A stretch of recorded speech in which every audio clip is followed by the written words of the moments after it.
พิธีสรุปการลงฝึกหัดของนักศึกษาระบบก่อสร้างรุ่นที่6วิทยาลัยตำรวจประชาชนเลขสองอยู่เมืองปากกดิ่งได้จัดขึ้นในท้ายอาทิตย์แล้วนี้อยู่ที่กองบัญชาการปกสเมืองภายใต้การเป็นประธานของทานพันโทวิไลวร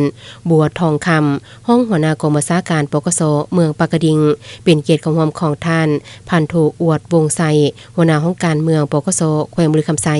มีนักศึกษาพร้อมด้วยตั้งหน้ากลุ่มกองและปกสเขตที่นักศึกษาลงฝึกหัดเข้าร่วมอย่างพร้อมเพรียง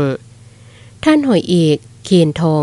สุทธิไสอาจารย์ผู้สินำนักศึกษาได้ผ่านบทสรุปการลงฝึกหัดของนักศึกษาในครั้งนี้ระยะ60วันนับแต่วันที่2พฤษภาคมกรกฎาคม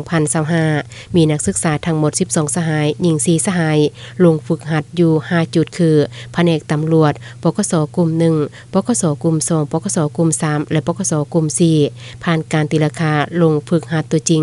ด้านคุณธาตุการเมืองด้านการปฏิบัติหน้าที่วิชาเฉพาะด้านสติต่อการจัดตั้งและระเบียบวินัยเห็นว่านักศึกษามีแนวคิดอุ่นเอียนทุนเทียงเสื่อมั่นต่อการสิ้นนำพาของภาครัฐเอาใจใส่ศอกหูห้ำเฮียนต่อแนวทางเปลี่ยนแปลงใหม่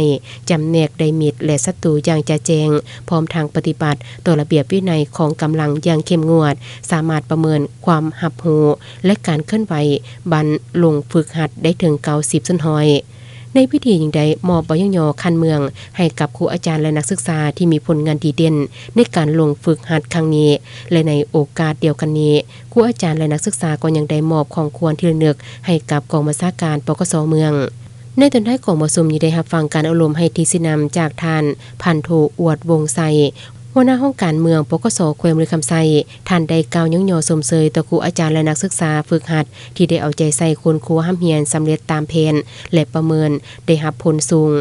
พร้อมได้เรียกร้องให้นักศึกษาจงนำเอาบทเรียนและประสบการณ์ในครั้งนี้ไปนำใส่เข้าในหน้าที่วิการวิชาเฉพาะอยู่ในกลุ่มกองของตนให้ดีขึ้นเทอละกาวเนใส่หับใส่ศาสตร์หับใส่ประชาชนเฮ็ดให้สังคมมีความสงบและยุติธรรม